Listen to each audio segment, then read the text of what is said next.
Bismillahirrahmanirrahim. Dear student, Assalamu alaikum. Today our topic is galvanometer.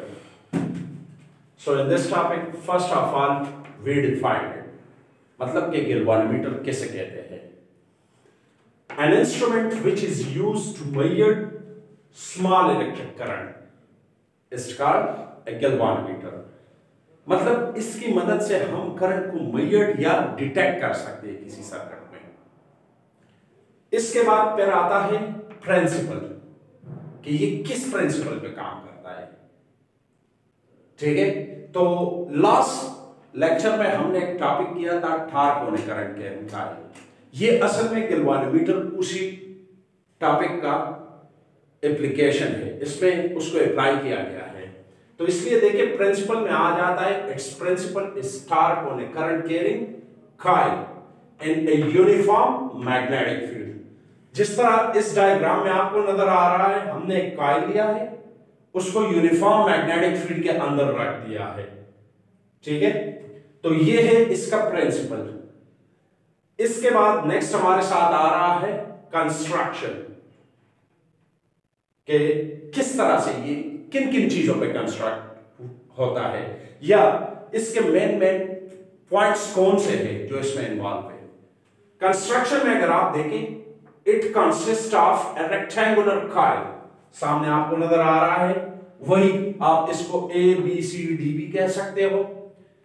A fine wire which is wrapped around an aluminium frame. एक fine wire से हम इसको rap कर देते हैं aluminium frame के ऊपर on A soft iron cylindrical core. और ये असल में दरमियान में एक सिलेंड्रिकल कोर होता है जो सॉफ्ट आयरन से बना होता है। सॉफ्ट आयरन क्यों यूज करते हैं? क्योंकि सॉफ्ट आयरन में ये एबिलिटी है कि जब इसको आप मैग्नेटिक फील्ड के अंदर रखते हो तो ये मैग्नेटाइज हो जाता है, इससे मैग्नेटिक फील्ड की स्ट्रेंथ बढ़ती है, और जब मैग्नेटिक फील्ड की स्ट्रेंथ बढ़ेगी ऑटोमेटिकली टॉर्क भी इफेक्ट होगा। And suspended bye a conducting ribbon, और इसको हमने एक वायर या रिबन के जरिए इसको हमने सस्पेंड किया होता है। किधर सस्पेंड किया होता है? The whole arrangement is between cylindrical concave poles north and south of a permanent magnet। इस पूरे अरेंजमेंट को अगर आप देखें, ये दो मैग्नेटिक पोल्स के दरमियान है, लेकिन इधर एक बात का ख्याल करें कि इधर ये जो पोल्स है ये कनकेव है। कनकेव क्यों रखे गए हैं?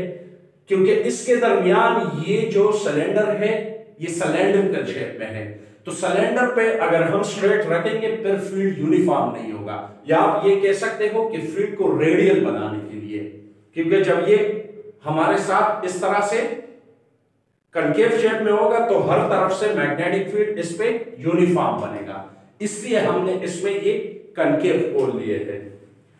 The upper portion of coil is connected with a mirror. फिर इस डायग्राम में आप अगर देखें तो इस कॉइल का अपर पोर्शन हमने एक स्मॉल मिरर के साथ कनेक्ट किया है, और वही मिरर ऊपर एक टर्मिनल के साथ कनेक्ट है जिसको हम P1 कह देंगे उस टर्मिनल को। While the lower portion connected with a wound spiral, मतलब एक वुंड स्पाइरल या स्प्रिंग है उसके साथ कनेक्ट किया गया है। स्प्रिंग का रोल क्या है ये आगे आपको वर्किंग थ्योरी में समझ आ जाएगी। With terminal T2 as shown in figure, जैसा कि ये फिगर में आपको टर्मिनल T2 दिखाई दे रहा है। अब इसमें ये T1 और T2 ये दो करंट लीड के तौर पर इस्तेमाल होते हैं। मतलब अगर आप गैल्वानोमीटर को सर्किट में लगाते हो तो एक वायर इधर लगाओगे और एक इधर, एक से करंट इन करेगी और दूसरे से करंट लीव करेगी। अच्छा, ये तो हमारे साथ कंस्ट्रक्शन हो गई। अब कंस्ट्रक्शन के बाद आ रही है वर्किंग थ्योरी कि ये किस तरह काम करता है। वर्किंग थ्योरी में सबसे पहले हम कॉइल को करंट दे देते हैं। When a current I flow through the coil, a magnetic field is set up। जैसे ही करंट चला जाएगा तो हमारे साथ एक मैग्नेटिक फील्ड सेटअप हो जाता है which interact with the permanent magnetic field। अब इधर एक permanent magnetic field concave shape में पोल मौजूद है, तो एक मैग्नेटिक फील्ड वो है और एक करंट से आ गया, दो मैग्नेटिक फील्ड आ गई तो वो इंटरेक्ट कर जाती है, और इंटरेक्शन की वजह से and produce a maximum torque in the coil. और इस तरह हमारे साथ इस कॉइल में मैक्सिमम टार्क आ जाता है। मैक्सिमम क्यों आ रहा है? मैक्सिमम इसलिए आ रहा है, जिस तरह मैंने उधर आपको डायग्राम में बताया था कि हमने सिलेंड्रिकल शेप में इसके अंदर जो है वो सिलेंड्रिकल शेप में सॉफ्ट आयरन रखा है, और सॉफ्ट आयरन के की वजह से प्लेन के साथ हमेशा मैग्नेटिक फील्ड पैरेलल होगा, तो इसलिए फिर हम मैक्सिमम केस उठा लेते हैं। मैक्सिमम में हम cos थीटा नहीं लिखते क्योंकि एंगल 0 होता है, cos 0 1 के बराबर हो जाती है, तो इसलिए NIBA cos इसलिए नहीं लिखते कि cos 0 is equal to 1। This torque rotate the coil. अब जैसे ये टार्क आ गया, इसकी मदद से क्या हो जाएगा? कॉइल रोटेट कर जाएगा and twist the suspension ribbon. और जब ये रोटेट कर जाएगा तो नीचे जो डायग्राम में मैंने आपको स्प्रिंग बताया था स्पाइरल शेप में, वो ट्विस्ट कर जाएगा। जब ट्विस्ट करेगा मींस कंप्रेस हो जाएगा। As a result a restoring torque comes to play. तो इसी वजह से जब स्प्रिंग कंप्रेस कर जाएगा तो एक रिस्टोरिंग टॉर्क आ जाएगा। रिस्टोरिंग टॉर्क कॉइल को वापस ले जाने की कोशिश करता है, जबकि करंट का टॉर्क इसको आगे मूव कराने की कोशिश करता है। दोनों टॉर्क एक दूसरे को क्या है? अपोजिट है। Comes to play which trying back the coil to original position.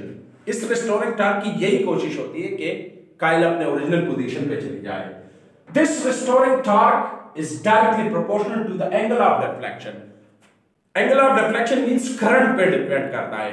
जितना ज्यादा करंट होगा उतना ही ज्यादा कॉइल घूमेगा, उतना ही ज्यादा स्प्रिंग में कंप्रेशन आएगी, और उतना ही आपके साथ रिस्टोरिंग टॉर्क बढ़ेगा। इसकी मिसाल आप इस तरह से ले सकते हो, जिस तरह आपने देखा होगा बाज लोगों ने घरों के दरवाजे के साथ स्प्रिंग लगाया होता है। जब हम दरवाजे को ओपन कर देते हैं तो स्प्रिंग स्ट्रेच हो जाता है। जैसे मतलब जब तक हमने दरवाजा पकड़ा हुआ है वो स्प्रिंग स्ट्रेच है, एक टार्क उसके अंदर रिस्टोर हुआ है। जैसे ही हम दरवाजे को छोड़ देते हैं वही स्प्रिंग इसको वापस अपने ओरिजिनल पोजीशन पे ले जाता है कि नहीं। इसी तरीके से आप अगर अपने घरों में देख लें, स्टेबलाइजर के अंदर एक नीडल होता है, वो वोल्ट मीटर का होता है। जब तक बिजली होती है नीडल आगे होता है 220 या 200 पे होगा। जैसे ही लाइट चली जाती है इलेक्ट्रिसिटी, आपने देखा होगा नीडल वापस 0 पे चला जाता है। This restoring torque is directly proportional to the angle of deflection of the coil. Thus, हम लिख सकते हैं कि torque is directly proportional to theta। या प्रोपोर्शनलिटी साइन को खत्म करने के लिए इधर हम एक कांस्टेंट लगाते हैं C, तो और T torque is equal to C theta। इसमें C है प्रोपोर्शनलिटी कांस्टेंट और इसको कहते हैं torque per unit twist, where C is proportionality constant and it is known as torque per unit twist। यह आ जाएगा इक्वेशन 2। अब अगर आप गौर से देखें तो इक्वेशन 1 भी टॉर्क है, इक्वेशन 2 भी टॉर्क है। इन दोनों को हम कंपेयर कर लेंगे क्योंकि दोनों का लेफ्ट हैंड साइड टॉर्क के बराबर है। तो comparing equation 1 and 2 we get NIBA is equal to C theta. मतलब ये इक्वेशन 1 का राइट हैंड साइड है और ये इक्वेशन 2 का राइट हैंड साइड हो गया। चूंकि गैल्वानोमीटर की मदद से हम करंट फाइंड करना चाहते हैं तो इससे करंट को इधर अकेला छोड़ दो, बाकी जितने चीजें ये दूसरी तरफ ट्रांसफर हो जाएंगे। तो ये मैं लिख सकता हूं I is equal to C theta divided by NBA। इसमें C प्रोपोर्शनलिटी कांस्टेंट है, N नंबर ऑफ टर्न्स है, B मैग्नेटिक फील्ड है, A area of the coil है। अगर आप देखें ये सारी चीजें जो मैंने बताए ये हमारे साथ कांस्टेंट है, ये सारी चीजें फिक्स होती है। अगर चेंज होती है तो क्या? थीटा। और इसलिए तो ACNBA is equal to constant. इसकी जगह जब हम कांस्टेंट डाल देते हैं तो यह आ जाता है I is directly proportional to theta. अब देखें इसका क्या मतलब हुआ? It means that the current in the galvanometer is directly proportional to the angle of deflection of the coil। Means अगर करंट ज्यादा होगा तो एंगल ऑफ डिफ्लेक्शन भी ज्यादा आएगा हमारे साथ। ये थी गैल्वानोमीटर। अब गैल्वानोमीटर से हम मेजरमेंट किस तरह लेते हैं या इसकी डिटेक्शन किस तरह से करते हैं, तो इसके लिए 2 मेथड यूज होते हैं। फर्स्ट मेथड जिसको हम कहते हैं लैब स्केल मेथड, ये ओल्ड वर्जन गैल्वानोमीटर में होता था। इसमें क्या होता था, जिस तरह मैंने इस टॉपिक के आगाज में आपसे कहा कि कॉइल के साथ एक मिरर लगा होता है, तो उस कॉइल को हम हैंग कर देते थे मैग्नेटिक फील्ड के दरमियान, और इससे 1 मीटर, कितना डिस्टेंस पे, 1 मीटर डिस्टेंस पे हम दूर एक स्टैंड के अंदर एक लैंप लगा देंगे या लाइट, और एक होता है ये ट्रांसपेरेंट स्केल होता है जो पिन से ग्रेजुएटेड होता है, मतलब उस पर रीडिंग होती है। तो सबसे पहले हम इस लेजर लाइट या लैंप को ऑन करके इससे लाइट मिरर पर फॉल कर देंगे। अब इसको हमने करंट नहीं दिया होगा, जब मिरर पे फॉल हो जाएगा इसकी एडजस्टमेंट इस तरह से करेंगे कि इधर से रिफ्लेक्ट होने के बाद ये आके इस स्केल पे सेंटर पे 0 मार्क होता है, ताकि ये उस पे फॉल करे। जब उस पे फॉल करेगा 0 पे तो ये नॉर्मल एडजस्टमेंट होगी। अब जैसे ही मैं इसको करंट दे दूंगा तो करंट की वजह से कॉइल रोटेट करेगा, क्योंकि ये मिरर इस कॉइल के साथ अटैच है, तो जितना एंगल कॉइल लेगा उतने एंगल से ये मिरर भी रोटेट करेगा। अब जब मिरर रोटेट करेगा तो ये स्पॉट जो बना है ये भी स्केल के ऊपर रोटेट करेगा। ये या इस तरफ मूव कर सकता है या इस तरफ मूव कर सकता है, दोनों तरफ रीडिंग होगी। वो डिपेंड करता है करंट की डायरेक्शन पे, क्योंकि कॉइल 2 तरह से टर्न कर सकता है, क्लॉकवाइज भी और एंटी क्लॉकवाइज।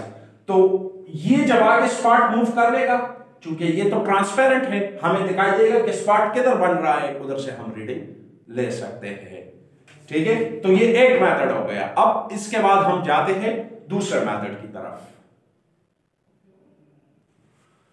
दूसरा मेथड जो है जिससे हम डिटेक्शन करते हैं वो इस तरह से है कि वो थोड़ा सा मॉडिफाइड फॉर्म है उसका।